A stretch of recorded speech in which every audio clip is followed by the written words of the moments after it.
Hello everyone, আজকে আমরা দেখব দি অ্যাপথেকেরি ডায়েরিজের সিজন 1 এর 21 নম্বর পর্বের এক্সপ্লেনেশন। তাহলে আর দেরি কেন, চলো শুরু করা যাক আজকের এক্সপ্লেনেশন। আর হ্যাঁ, ভিডিওটা লাইক আর চ্যানেলটা সাবস্ক্রাইব করতে একদম ভুলো না কিন্তু। সো এপিসোডটা শুরু হচ্ছে আর আমরা দেখছি মাও মাও একজন চিকিৎসকের সাথে ওষুধের স্টোর রুম গোছাচ্ছে, যাতে দামি দামি ওষুধগুলো হাওয়া লেগে বুঝতেই পারছো নষ্ট না হয়ে যায়। এন্ড গেস হোয়াট, কার্ড শেষ হতেই সেই চিকিৎসক মাও মাওকে গিফট হিসাবে কিছু মিষ্টি আলু খেতে দেয়। মাও মাও মিষ্টিটা হাতে নিয়েই ভাবতে শুরু করে, এই লোকটা নির্ঘাত কোনো বড় লোক ফ্যামিলির, কারণ এখন তো মিষ্টি আলুর সিজনই না, তবুও সে এটা জোগাড় করেছে। আর প্লেটের বদলে যেভাবে কাগজ ব্যবহার করছে সেটাও বেশ অদ্ভুত। ঠিক তখনই মাও মাওয়ের চোখ যায় কাগজের ওপর, আর সে বুঝতে পারে এটা কোনো সাধারণ কাগজ না। চিকিৎসক তখন বলেন, মনে হচ্ছে তুমি এই কাগজটা চেনো। আমার পরিবারে এই কাগজ বানানোর ব্যবসায় গ্রামের বাকিদের চেয়ে অনেক এগিয়ে, কারণ আমরা প্রাসাদের সরকারি ব্যবসায়। এটা শুনে মাও মাও মনে মনে যা খুশি হয়। সে ভাবছে, বাহ, আমি তো এদের চিনি, তার মানে তো আমি এদের থেকে ডিসকাউন্টও পেতে পারি। চিকিৎসক বলতে থাকেন, আমরা আগে প্রচুর কাগজ বানাতাম, কারণ এতে অনেক লাভ হতো, কিন্তু ব্যবসার ক্ষতি হওয়ায় আমরা অন্য উপাদান ব্যবহার করতে শুরু করি। আমরা অনেক দেশেই কাগজ পাঠিয়েছি, কিন্তু আগের রাজা গাছ কাটার ওপর নিষেধাজ্ঞা জারি করার পর আমাদের ব্যবসা প্রায় ধ্বংস হয়ে যায়। আমাদের কাছে কোনো টাকা ছিল না, তাই আমার বড় বোনকে রিয়ার প্যালেসে যেতে হয়। আমার ছোট বোনকে যেন এখানে আসতে না হয়, তাই তার বদলে আমি এখানে কাজ করতে এসেছি।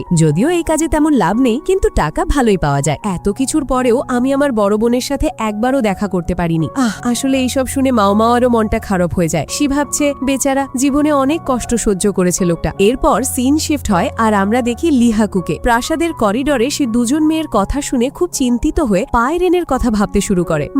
বুঝতেই পারছো এখানে কি চলছে। পায়রেনকে নিয়ে সে খুবই উদ্বিগ্ন। তো পরের সিনে মাও মাও আবার যায় সে চিকিৎসকের কাছে, পরিষ্কার করার নাম করে। চিকিৎসক তাকে তার ছোট বোনের লেখা একটা চিঠি দেখিয়ে বলেন, আমাদের পরিবার এখন আর ব্যবসা করতে পারছে না, কারণ বেশি কাগজ বানানোর কোনো নতুন উপায় আমাদের জানা নেই। মাও মাও চিঠিটা হাতে নিয়ে কাগজটা পরীক্ষা করে আর ভাবে, এই কাগজটা তো লিটারালি রাজপ্রাসাদে ব্যবহারের যোগ্য না। তখন মাও মাও জিজ্ঞেস করে, আচ্ছা, আপনাদের পরিবার এটা বানানোর পদ্ধতিতে ঠিক কি পরিবর্তন এনেছিল? চিকিৎসক বলেন, আমার পরিবারের কাছে উপাদান পেশার এবং আঠা বানানোর একটা বিশেষ পদ্ধতি আছে, যেটা আমি তোমাকে বলতে পারবো না, কারণ ওটা সিক্রেট। তবে এটুকু বলতে পারি যে আমার গরুর ঝর্ণার জল দিয়ে আঠাটাকে শক্ত করি, যাতে কাগজের আর্দ্রতা বজায় থাকে। এর বেশি কিছু বলা সম্ভব নয়। মাও মাও মনে মনে ভাবছে, গরুর ঝর্ণার জল, আর ঠিক তখনই তার মাথায় যেন একটা আইডিয়া খেলে যায়। সে কিছু একটা বের করতে করতে জিজ্ঞেস করে, তোমরা কি আঠার জন্য ফোটানো জল ব্যবহার করো? চিকিৎসক বলেন, না, আমরা আটা আর জল মিশিয়ে ওটাকে ঘন করি। আর এটা বলার পরেই সে বুঝতে পারে যে সে নিজের সিক্রেট কথা ফাঁস করে ফেলেছে। মাও মাও তাকে ভরসা দিয়ে বলে, চিন্তা করবেন না, আমি এটা কাউকে বলবো না। এরপর সে জিজ্ঞেস করে, ওরা সারগুলোকে কোথায় রাখে? চিকিৎসক জানান যে তিনি সেটা জানেন না। ঠিক সেই সময় মাও মাও অ্যারোরুটের পরিচ বানিয়ে চিকিৎসককে দেয়, কিন্তু সে যেই খেতে যাবে, চামচটা লিটারেলি বাটির মধ্যে জমে আটকে যায়। সে খেতে না পেরে বলে, এটা তুমি ভুল জিনিস মিশিয়েছো, এটা পুরো আটকে গেছে, আমি এটা এভাবে খেতে পারবো না। মাও মাও তখন নিজের চামচটা চেটে নিয়ে পরিচটা নাগাতে শুরু করে, আর সাথে সাথে পরিচটা তরল হয়ে যায়। সে চিকিৎসককেও একই কাজ করতে বলে। চিকিৎসকও চামচ চেটে পরিচটা নেড়ে খায় আর অবাক হয়ে বলে, আরে, এটা তো এখন আর চিটচিটে নেই। মাও মাও বলে, একদম ঠিক, অ্যারোরুটের পরিচ অনেকটা আঠার মতোই। কিন্তু চিকিৎসক কিছুই বুঝতে পারে না। অ্যান্ড ভাই, মাও মাও মনে মনে ভাবছে, এই লোকটা তো ইশারাও বোঝে না। অ্যান্ড ফাইনালি মাও মাও তাকে সহজভাবে বুঝিয়ে বলে, সারের মুখে প্রচুর লালা থাকে, আপনি শুধু এটা খুঁজে বের করুন ওই সারগুলোকে ঠিক কোথা থেকে জল খাওয়ানো হচ্ছে। এই কথা শুনে চিকিৎসকের মাথায় সবকিছু পরিষ্কার হয়ে যায়। সে তার ছোট বোনকে চিঠি লিখে সবটা জানানোর জন্য ব্যস্ত হয়ে পড়ে, আর মাও মাও তাকে বিদায় জানিয়ে সেখান থেকে চলে যায়। এরপর আমরা মাও মাওকে রিয়ার প্যালেসে দেখি, আর সেখানে পৌঁছানো মাত্রই হোংয়াং তাকে জানায় যে কেউ একজন তার সাহায্যের জন্য অপেক্ষা করছে। মাও মাও দেখা করতে গেলে দেখে সেই ব্যক্তি আর কেউ নয়, লিহাকু। লিহাকু সরাসরি মাও মাওকে জিজ্ঞেস করে, প্লিজ আমাকে বলো, একজন পরিচারিকাকে কেনার জন্য কত দাম লাগতে পারে? আমি শুনেছি 3 রাজকুমারীর মধ্যে একজনকে নাকি কেনা হচ্ছে। মাও মাও মনে মনে ভাবে, ও, তাহলে এই কারণে সে এত চিন্তিত ছিল। একজন পরিচারিকা ব্রথেল থেকে কত আয় করতে পারে, দামটা তো তার উপরই নির্ভর করে। মাও মাও তাকে বলে, পায়রেনকে কেনার জন্য দুজন লোক অনেক দিন ধরেই চেষ্টা করছে। একজন হলো এক ধনী বুড়ো ব্যবসায়ী, যে এই বয়সেও ভার্ডিগ্রিজ হাউসে আসে, আর অন্যজন হলো 30 বছর বয়সী এক উচ্চপদস্থ কর্মকর্তা। পায়রেন বলতো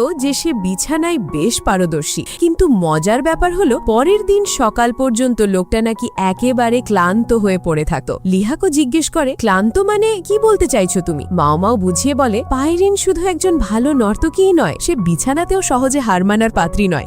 ওর চাহিদা না মিটলেও কাউকে ছাড়ে না। বুঝতেই পারছো, ওর চাহিদা অনেক অনেক বেশি। মাও মাও আরো বলে, আমার বাবা যখন আমাকে ভার্ডিগ্রিজ হাউসে নিয়ে গিয়েছিলেন, তখন ওই 4 জনই আমার খেয়াল রাখত। পায়রেন কোনোদিন সন্তানের জন্ম দেয়নি, কিন্তু সে আমাকে দুধ খাওয়ানোর ক্ষমতা রাখত। সে আমার মায়ের মতো ছিল, যদিও তার চাহিদা অনেক বেশি। এই কথাগুলো বলার সময় মাও মাও ভাবে লিহাকু সব কিছু জেনেও পায়রেনকে ভালোবাসে। এটা হয়তো বোকামি, কিন্তু ছেলেটা সৎ আর পরিশ্রমী। সে নিজের ভালোবাসার জন্য প্রমোশন পর্যন্ত পেয়েছে, আর ওর স্ট্যামিনাও অসাধারণ। এই ভেবে মাও মাও লিহাকুকে তার স্যালারি ব্যাপারে জিজ্ঞেস করে। লিহাকু জানায় যে সে বছরে 1000 বা 1200 সিলভার আয় করে। এটা শুনে মাও মাও বলে, এটা তো অনেক কম। পাইরেনের জন্য তোমাকে কমসে কম 10,000 সিলভার দিতে হবে, সেটাও ক্যাশে। এই অঙ্কটা শুনে লিহাকুর মাথায় যেন আকাশ ভেঙে পড়ে। মাও মাও বলে ও ভার্ডিগ্রেজ হাউসের রানী, ওখানকার একজন সাধারণ পরিচারিকারই দাম 400 সিলভার। লিহাকু হতাশ হয়ে বলে, আমি যদি টাকা জোগাড় করেও নি, তার কি গ্যারান্টি আছে যে আমি ওকে কিনতে পারবো? মাও মাও বলে, আপনি কিনতে পারবেন কিনা সেটা জানতে চান? তাহলে আপনার কাপড় খুলে ফেলুন। লিহাকু অবাক হলেও বলে, এতে কি আমি রিজেক্ট হওয়া থেকে বেঁচে যাব?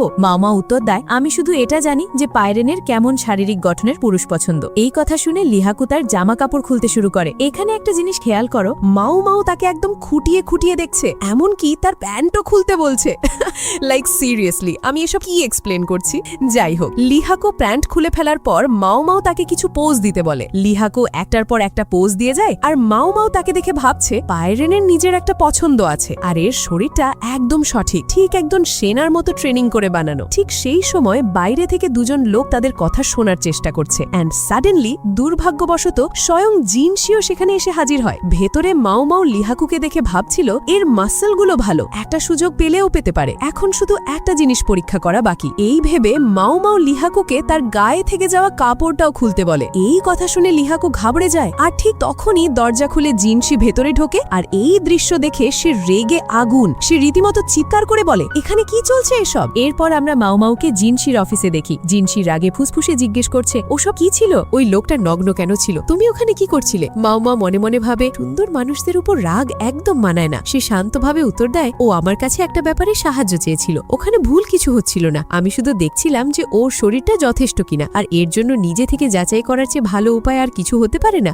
এই যুক্তি শুনে জিনশি চেয়ারে বসে পড়ে। মামাও ভাবছে, আসলে আমি ওর হাতিয়ারটা একবার দেখতে চেয়েছিলাম, তাহলেই বোঝা যেত পাইরেন ওকে রিজেক্ট করবে কিনা। ঠিক তখনই জিনশি জিজ্ঞেস করে, তো ওই লোকটার ব্যাপারে তোমার কি মত? মাও মাও বলে, সে প্রতিদিন ট্রেনিং করে আর অন্য যোদ্ধাদের চেয়ে ভালো, তার শরীর বেশ শক্তিশালী। জিনশি বলে, তুমি কি কারোর শরীর দেখেই বলে দিতে পারো যে সে কেমন? মাও মাও বলে, অফকোর্স, আমি একজন চিকিৎসক, আমি এসব শিখেছি, আর এমন অনেক কাস্টমারও দেখেছি যারা নিজেদের সম্পর্কে কিছুই বলে না। এই কথা শুনে জিনশি একটু স্টাইল করে বলে, যদি এমনই কথা হয় তাহলে তুমি আমার শরীর দেখো। এই কথা শুনে মামাও ভাবে, এ কি, আমার তো মনে হচ্ছে ইনি লিহাকুকে দেখে হিংসে করছেন, তাই আমাকে দেখাতে চান যে তিনি লিহাকুর চেয়ে বেশি সুন্দর। মামাও জানে যে জিনশির শরীর খুবই সুন্দর, এতে কোনো সন্দেহ নেই। যখন সে জিনশির মাসল দেখেছিল সে নিজেও অবাক হয়ে গিয়েছিল, কিন্তু মাও মাও সরাসরি বলে দেয়, আপনার শরীর দেখার কোনো মানেই হয় না, কারণ আপনার মধ্যে একটা বিশেষ জিনিসই নেই। এই কথা শুনে জিনশি আর গাওসুন দুজনেই লিটারালি চমকে যায়। মাও মাও আরো যোগ করে, আমার বোনের সাথে আপনার কোনো তুলনাই হয় না। এই কথা শুনে জিনশি হতভম্ব হয়ে যায়। এরপর মাও মাও তাকে লিহাকু আর পাইরেনের পুরো ব্যাপারটা খুলে বলে, আর জিনশির সব ভুল ধারণা দূর হয়ে যায়। পরের সিনে জিনশি লিহাকুর সাথে দেখা করে বলে, তুমি পাইরেনকে ভালোবাসো এবং তাকে কিনতে চাও, তাই আমি তোমাকে 20,000 সিলভার দেব। তুমি খুব যোগ্য আর পরিশ্রমী, তুমি কি একজন উচ্চপদস্থ কর্মকর্তার সাথে ভালো সম্পর্ক রাখতে চাইবে না? লিহাকু মনে মনে ভাবে, সম্ভবত মাও মাও এনাকে সব বলেছে, এনার নাম বোধহয় জিনশি, যাকে পুরো দেশের সবচেয়ে সুন্দর পুরুষ বলা হয়। সে তখন জিনশিকে বলে, আমরা একে অপরকে চিনি না, তবুও আপনি আমার সাহায্য করতে চাইছেন, তার জন্য ধন্যবাদ। আপনার প্রস্তাব ফিরিয়ে দেওয়ার মতো নয়, আপনার জন্য সে হয়তো একজন সাধারণ পরিচারিকা, কিন্তু আমার জন্য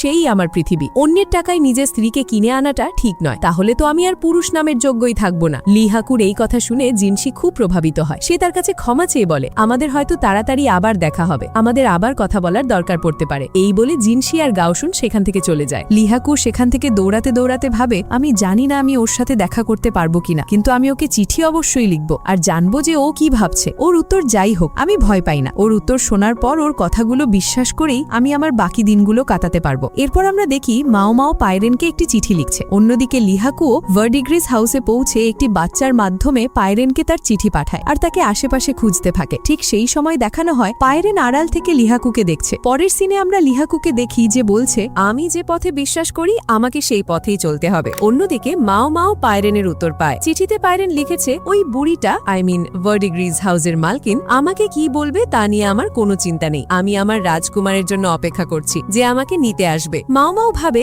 যেমনটা ভেবেছিলাম, যদি পাইরেন ও লিহাকুকে পছন্দ করে তাহলে 10,000 সিলভার দেওয়ার কোনো দরকারই পড়বে না। কিন্তু ঠিক তখনই তার চোখ চিঠির একটা অংশে আটকে যায়, যেখানে লেখা ছিল ভার্ডিগ্রেজ হাউসে একজন লোক কেনার কথা বলেছে। মাও মাও এর মনে হয় পরিচারিকাদের হয়তো শুনতে ভুল হয়েছে। যাচ্ছে, কিন্তু তার মন মানে না। সে ভাবছে পরিচারিকাদের শুনতে ভুল হওয়ার কথা নয়। তাহলে কে হতে পারে সেই ব্যক্তি? অন্যদিকে আমরা লাকানকে দেখতে পাই, তার কাছে একজন লোক এসে জানায় যে মিটিং শুরু হতে চলেছে। এই কথা শুনে লাকান শুধু বলে নীল গোলাপ আর রহস্যময়ভাবে হাসতে থাকে। আর এই সাসপেন্সের সাথেই আমাদের আজকের এপিসোড এখানেই শেষ হয়। তো বন্ধুরা, তোমাদের এপিসোডটা কেমন লাগলো আর এই এক্সপ্লেনেশনটাই বা কেমন লাগলো সেটা অবশ্যই কমেন্ট করে জানিও। যদি ভালো লেগে থাকে তাহলে একটা লাইক আর বন্ধুদের সাথে শেয়ার করতে ভুলো না কিন্তু। দেখা হবে খুব তাড়াতাড়ি পরের এপিসোডের এক্সপ্লেনেশন নিয়ে। ততক্ষণ পর্যন্ত take care and good bye.